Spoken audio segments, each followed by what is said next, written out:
Microsoft অফিসে কীভাবে আধার card xerox করা হয় এই ভিডিওটিতে আমি তুলে ধরছি, তো সম্পূর্ণ ভিডিওটি দেখতে থাকুন। শুরু করছি আজকের টিউটোরিয়াল। দেখুন এখানে আমি ওপেন করছি MS ওয়ার্ড কিংবা মাইক্রোসফট অফিস ওপেন করার পর আমি এখানে প্রথমে ক্লিক করব।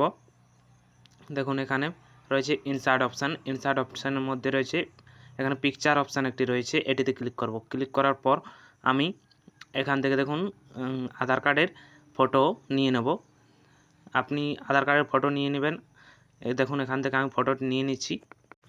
এইভাবে ফটো ইনসার্ট ওপেন করে নেব। ওপেন করার পর MS ওয়ার্ডে দেখুন এটিকে আমি হালকা করে জুম করে নিচ্ছি, একটু জুম আউট করে দিচ্ছি, দেখুন ভালো দেখতে লাগবে। এরপর আমি এটিকে এখানে ট্যাক্স র্যাপিং এটিতে ক্লিক করব। ক্লিক করার পর এখানে রয়েছে ইন ফ্রন্ট অফ ট্যাক্স, এটিতে ক্লিক করব। ক্লিক করার পর দেখুন এটাকে আমি সরাতে পারবো। এরপর এই সাইজ আমি যে কোনো দিতে পারবো। এই সাইজটি আমি একটু সামান্য ছোট করে দিচ্ছি। এরপর এটিকে একটু সামান্য জুম করছি, দেখুন এইভাবে আপনি পেজটির মধ্যে অ্যাডজাস্ট করে নেবেন ভালোভাবে, যাতে পেজটির মধ্যে দুটি আধার কার্ডের দু পিসটি ধরানো যায়। এরপর এটিকে আমি কপি করে নেব, কন্ট্রোলের সাথে দেবে এটিকে আমি কপি করে নেব আরেক কপি।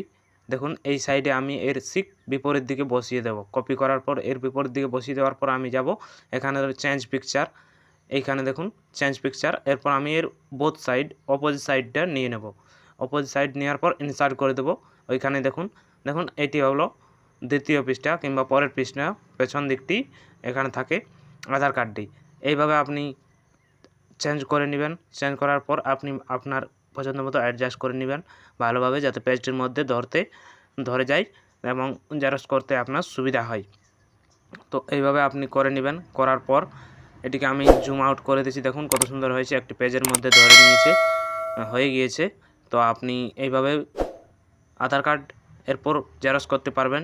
ভিডিওটিতে যদি আপনার ভালো লেগে থাকে তাহলে একটু লাইক, কমেন্ট ও সাবস্ক্রাইব করতে ভুলবেন না। চ্যানেলটি আপনার পাশে থাকবে সবসময়।